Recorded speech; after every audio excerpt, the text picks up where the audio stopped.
কৃষ্ণ কৃষ্ণ কৃষ্ণ হরে হরে, হরে রাম রাম রাম হরে হরে। এই মহামন্ত্র যোগ করে দিলাম, আমি ভক্তকে বানালাম যন্ত্র, আর হরির নাম দিলাম মহামন্ত্র।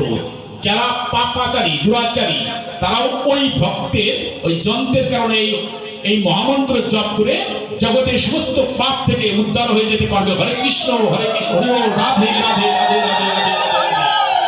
যারা পাপাচারী, আমার মতো অজ্ঞানী, যারা কখনোই জগতে আপনি এসেছি কতবার তার হিসাব নেই, কত সময় আমার হাত ছিল না ভজন যোগ্য ভগবানকে প্রণাম করতে পারি নাই, কখনো আমার শ্রবণেন্দ্রিয় ছিল না, কখনো আমার চক্ষু ছিল না। এবার আমি সাধন যোগ্য ভজন যোগ্য দেহ পেয়েছি, কিন্তু আমার ভিতরে প্রেম শক্তি নাই। তাই আমি আপনার ভগবান চৈতন্য মহাপ্রভু বলে গেছেন যে ভক্তকে যন্ত্র বানাই আর এই হরির নাম মহামন্ত্র দেওয়ার পর আপনার উদ্ধার হওয়া সম্ভব। তাই আপনারা হচ্ছেন সেই কর্মভক্ত যন্ত্র।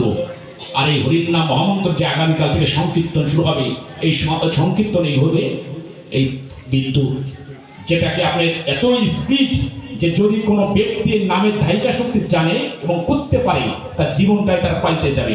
এটা ভগবান স্বয়ং নিজে ভাগবতে বলে গেছেন যে কলির জীবের জন্য একমাত্র উদ্ধারের ভেলা হচ্ছে এই হরির নাম সংকীর্তন। আমাদের নিত্য প্রলয় হয়, ভাগবতের দ্বাদশ স্কন্ধে বলা হয়েছে নিত্য প্রলয় হচ্ছে প্রত্যেকটা জীবের। আর এই নিত্য প্রলয় পরে মহাপ্রলয় হবে। যখন মহাপ্রলয় হবে তখন